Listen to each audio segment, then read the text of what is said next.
Alrighty, we're gonna start installing our BC coils. We got the one installed there. It's up here. We're gonna do the same to that side.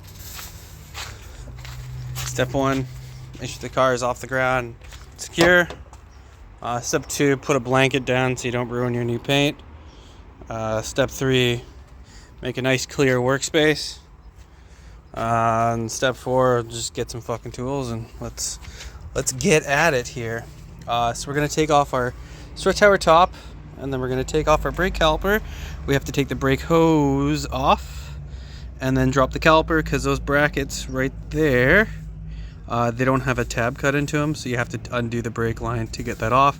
Kind of annoying, but I mean, you hardly ever do brakes in a car in relation to other things, so it doesn't really matter too much. But yeah, and then we're going to take the caliper off, hang it off the TC rod because it's got a hard line, and then take the 2 bolts off the bottom, and then yeah, we'll get onto it. But yeah, come along for the ride.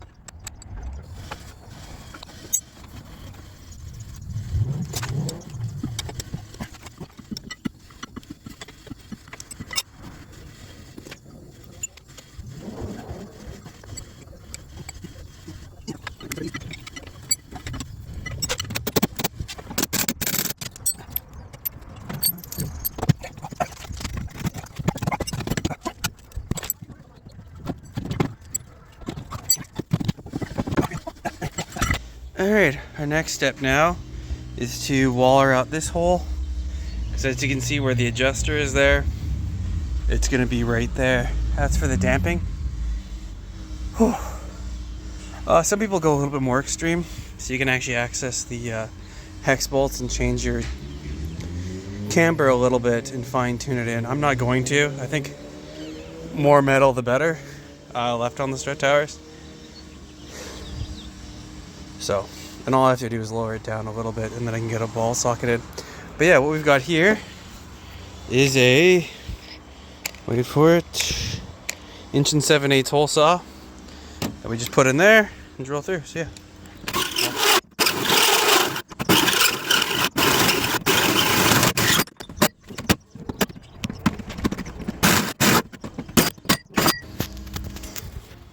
So yeah, it's a big old hole. People go much bigger. I wouldn't, but that's up to you. So yeah, let's take this inside and start the disassemble process and take you along for that ride. So yeah, come along.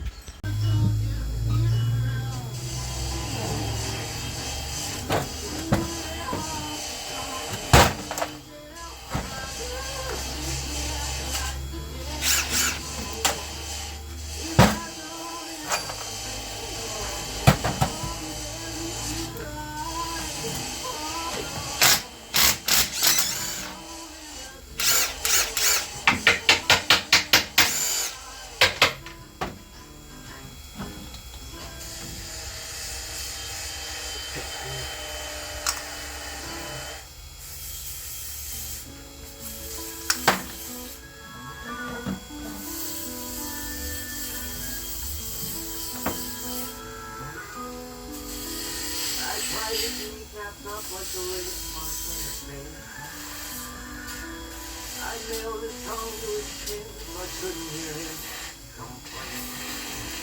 I stuck some PVC where the sun don't shine, stretched some barbed wire through. I swear to God I could see God's face when I pulled out the tube. And I prayed for justice. Jesus said, "Oh, it's fine." He turned the rain into wine and I dropped the sun.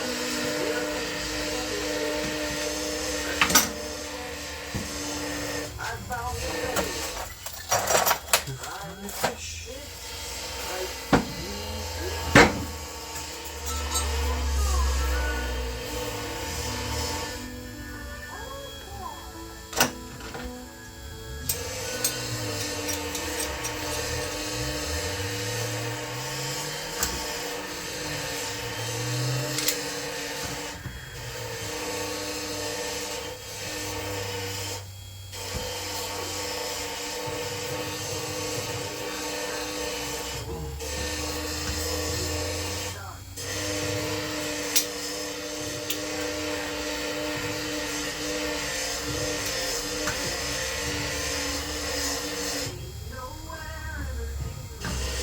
Fuck, those pokers are good. I tried the other one by center punching on the little divot holes. I tried air chisel, and then I found out our air compressor doesn't work. I tried the pipe wrench and nothing, but man, these fucking dice. Woo. They're not dice, poker, I'm sorry.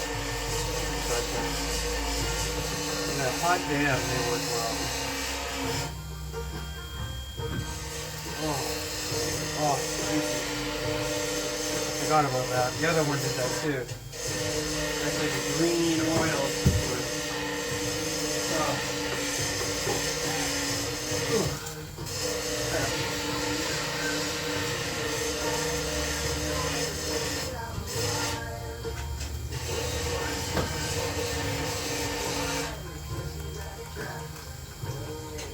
Yeah, so this Coney is fucked. That's a shame.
Alrighty. So we've got it welded up. It seems like it's holding quite nice, no issues. We're using this. It's a ceramic style extreme brake lubricant in place of like a never seen, just because it seems to be more tacky.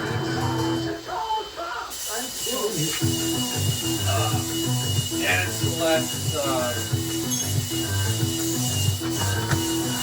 It won't all push out with any sort of water in time.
Tight on these, because fuck me if you lose those bolts. That's a bad one, because that's actually what keeps this on the spindle and orientated. Like even these welds don't have any load other than this type, but with it being a collar, I mean this sleeve on there holds most attention, although there's a bit of play because it has to fit on and corrosion and life happens on this stuff. But these two bolts are what keeps it all jiving when you turn the wheel. So a bit of Loctite goes a long way on that guy.